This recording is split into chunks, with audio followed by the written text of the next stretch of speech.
হাইকোর্টের নির্দেশে সিবিআই তদন্তই বহাল থাকলো সন্দেশখালীতে। সুপ্রিম কোর্টে কি হলো শুনানি জানবো। মৈত্রেয়ী প্রতিনিধি আমার সঙ্গে রয়েছেন। মৈত্রেয়ী, অথবা এই মুহূর্তের সবথেকে বড় খবর খারিজ করার আবেদন জানিয়ে রাজ্যের তরফ থেকে সুপ্রিম কোর্টে যে আবেদন করা হয়েছিল সেই আবেদনকে খারিজ করে দেওয়া হলো। অর্থাৎ সন্দেশখালীর জমি দখল এবং যে হ্যারাসমেন্টের যে অভিযোগ রয়েছে সেই অভিযোগের পরিপ্রেক্ষিতে হাইকোর্টের দেওয়া সিবিআই তদন্তের নির্দেশই বহাল রইল।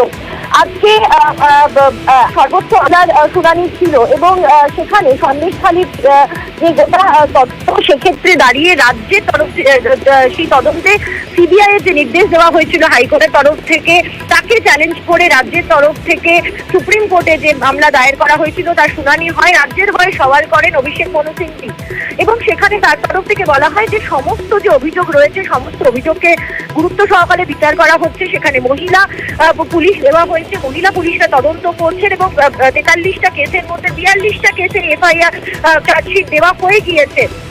কিন্তু তার যে আবেদন সেই আবেদনের ক্ষেত্রে সন্তুষ্ট হতে পারেনি সুপ্রিম কোর্ট। তাদের জাস্টিস গাভাইয়ের বেঞ্চের পরিষ্কার প্রশ্ন যে মাসের বেশ কয়েক মাস ধরে বা চুপ থাকার পর কেন এই তদন্ত, এতদিন ধরে কেন চুপ ছিল রাজ্য, সেই প্রশ্ন তারা তোলেন এবং একই সঙ্গে তারা রাজ্য কাকে প্রোটেক্ট করতে চায় সেই প্রশ্ন তোলেন। জাস্টিস গাভাই এবং জাস্টিস কেভি বিশ্বনাথনের বেঞ্চ তারা এই প্রশ্ন তোলেন এবং তারপরেই রাজ্যের আবেদনকে খারিজ করে দেয় তারা। অর্থাৎ এই মুহূর্তে সন্দেশখালীর যে সিবিআই তদন্তের যে নির্দেশ হাইকোর্টের সেই নির্দেশই বহাল রইল এবং সিবিআই তদন্তই হবে সন্দেশখালীতে যে মহিলাদের প্রতি অত্যাচার এবং জমি দখলের যে অভিযোগ ছিল তার পরিপ্রেক্ষিতে সিবিআই তদন্ত সেটাই বহাল রইল। অতএব ঠিক, ধন্যবাদ মৈত্রেয়ী।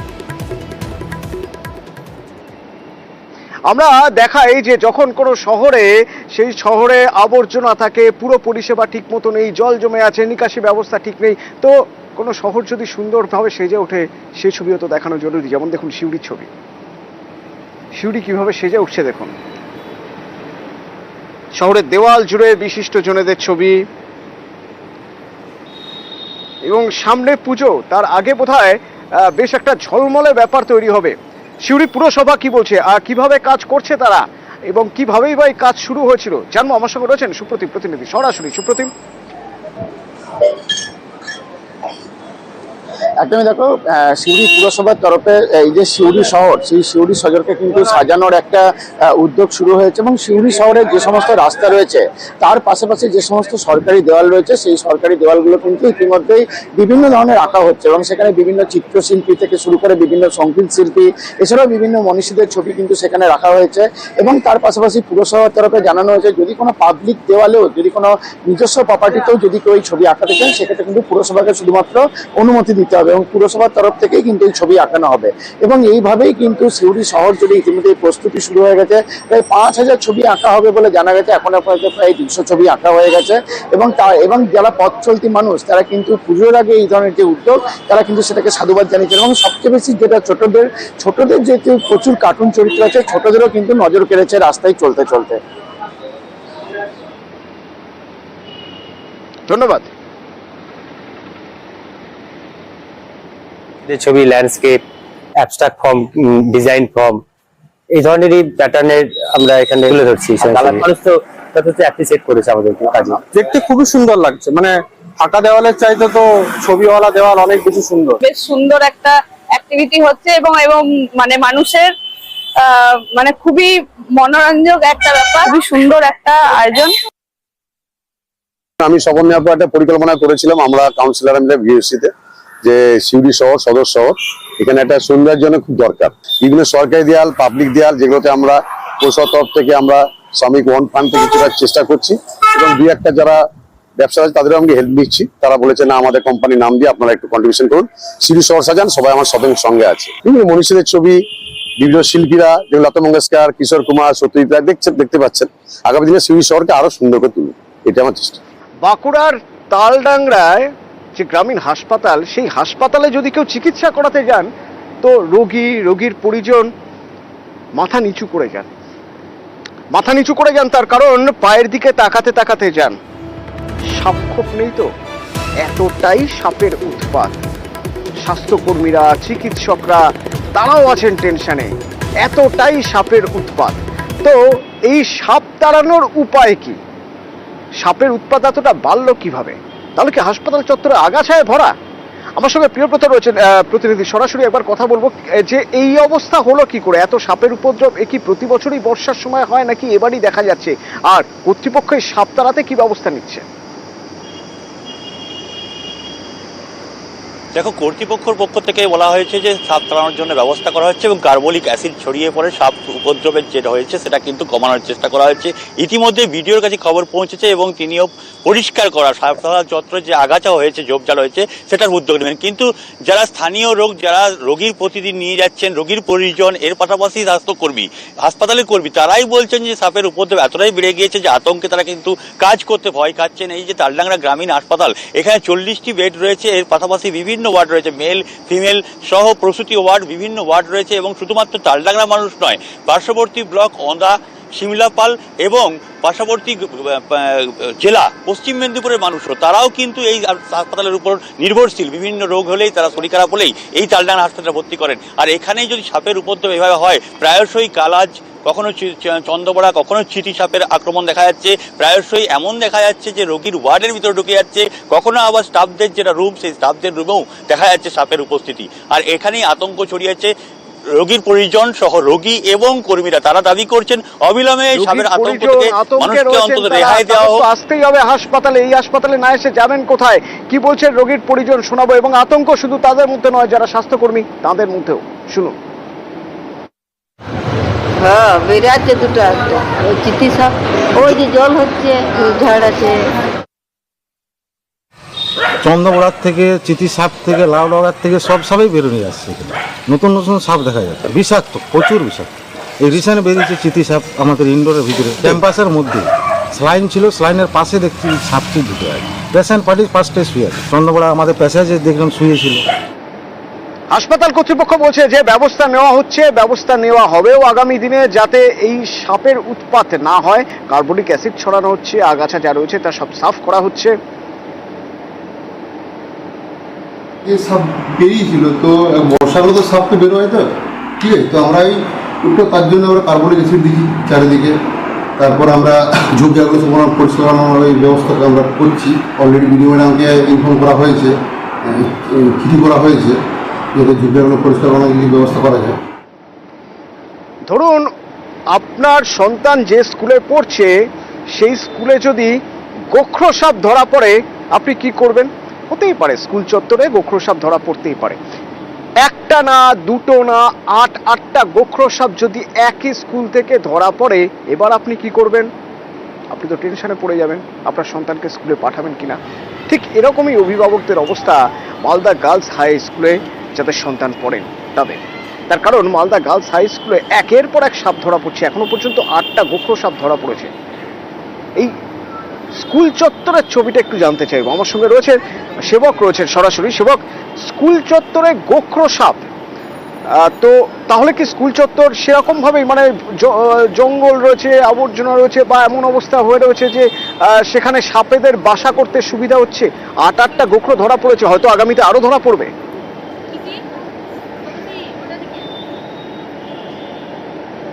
একদমই অসুন্দর। দেখো, বর্ষার শুরুতে সাপের ডেরার হদিস মিলল বলা যায়। মালদহ গার্লস হাই স্কুল, যেখানে প্রাথমিক থেকে উচ্চ মাধ্যমিক পর্যন্ত পড়াশোনা হয়, দিনের বেলার স্কুল, 2000-এরও বেশি ছাত্রছাত্রী, এই এত ছাত্রী যেখানে পড়ে, সেখানে 8-8টে গোখরো সাপ ইতিমধ্যে উদ্ধার হয়েছে।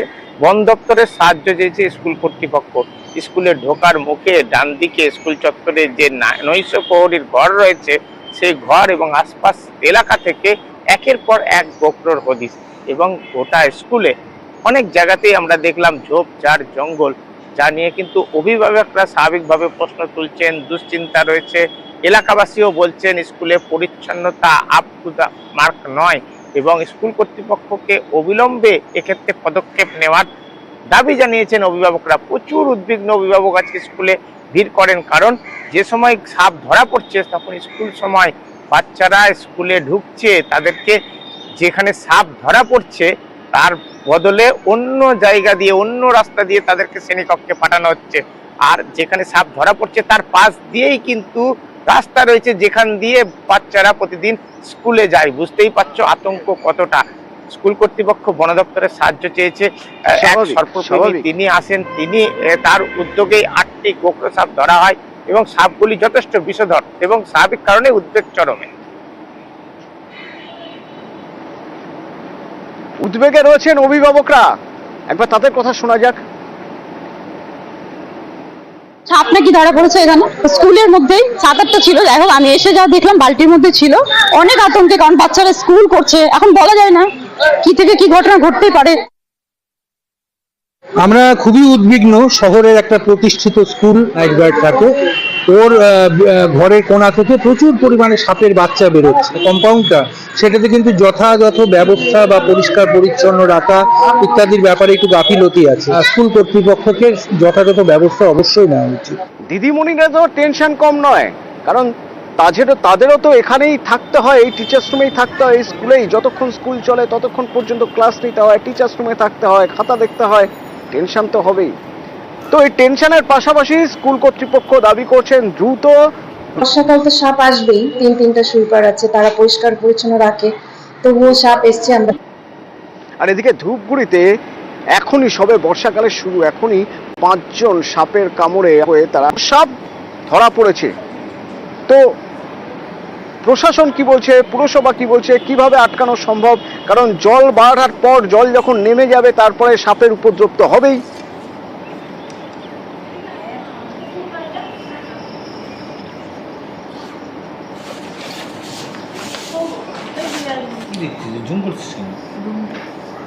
জেলা স্বাস্থ্য দপ্তর যথেষ্ট দুশ্চিন্তায় রয়েছেন। আর রোগী যা হাসপাতালে ভর্তি, তার সাপের কামড়ে অসুস্থ হয়ে হাসপাতালে ভর্তি এমন একজন, তার বাড়ির লোক, তার পরিবারের লোক কি বলছেন শুনবো।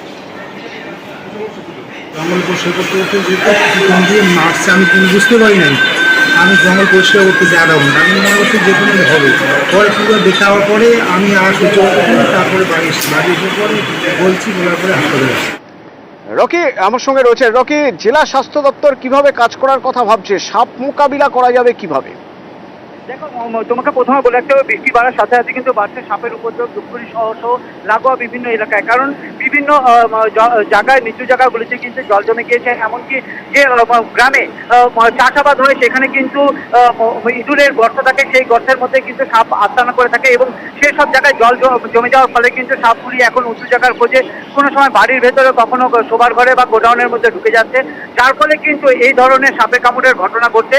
ইতিমধ্যে কিন্তু 5 জন আক্রান্ত হয়েছে সাপের কামড়ে, ধূপগুড়ি হাসপাতালে কিন্তু ভর্তি রয়েছে, তারা চিকিৎসাধীন। এর পাশাপাশি কিন্তু বিশেষজ্ঞদের মতে জানানো হয়েছে যে এই সময় যেহেতু নিচু জায়গাগুলো জল ভরে গিয়েছে, সাপ এখন ঘরের ভেতরে, গোডাউনের ভেতরে কিন্তু আশ্রয় নেওয়ার চেষ্টা করবে। সেক্ষেত্রে কিন্তু সাবধানতা অবলম্বন করতে হবে। রাতের বেলা অন্ধকারে বেরোলে টর্চ লাইট হাতে নিয়ে বেরোতে হবে, এমনকি শোয়ার সময় বিছানা ঝেড়ে নিয়ে শুতে হবে, কারণ সেই সাপ কিন্তু যে কোনো সময় ঘরে ঢুকে নিয়ে বিছানায় উঠে থাকতে পারে। এক কথায় বলা চলে, এই মোকাবিলা করতে গেলে কিছু সতর্কতা অবলম্বন করতে হবে বলে জানিয়েছে বিশেষজ্ঞরা। আর স্বাস্থ্য দপ্তর সর্বরকম ভাবেই প্রস্তুত রয়েছে যে কোনো সমস্যার সম্মুখীন হওয়ার জন্য, কারণ এভিএস যেটা অ্যান্টিভেনাম সিরাম সেটাও কিন্তু যথেষ্ট রয়েছে বিভিন্ন হাসপাতালে, এমনটা জানা গিয়েছে স্বাস্থ্য দপ্তরের তরফ থেকে। অতনু, ধন্যবাদ। সাপের কাটা রোগীর সংখ্যা তো এই বছরের জন্য একটু পরিবর্তন, এই বছরও বেড়েছে, বাকি বছরের নেই এই বছর সাপের কামড়ের সংখ্যা বেড়েছে। তবে সবারই কন্ডিশন ভালো। সাপেদেরও একটা কোনো আশবাসস্থল থাকে, ওখানে জল টল জমে যাবো, সাপরাও বাইরে আছে, মানুষ যখন হাঁটাহাঁটি করে তখন সাপ কামড় দিয়ে দেয়।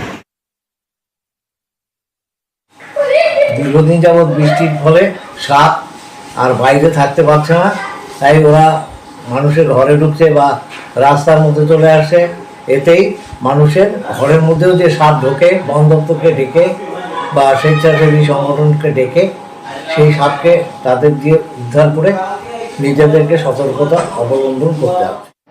হাওড়া জগৎবল্লভপুরে হনুমানের তাণ্ডব, মানুষ ঘরে খিল দিয়ে বসে রয়েছে, কারণ বেরোলেই হনুমান এসে আছড়ে কামড়ে দিতে পারে।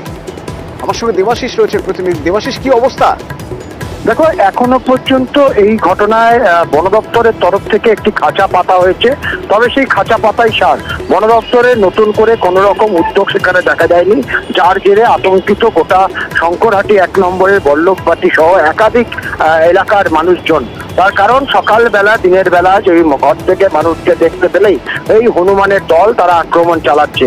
মহিলা শিশুরাও কিন্তু রক্ষা পাচ্ছে না এই থেকে, আর সবচেয়ে বেশি আক্রান্ত হচ্ছে মহিলারাই।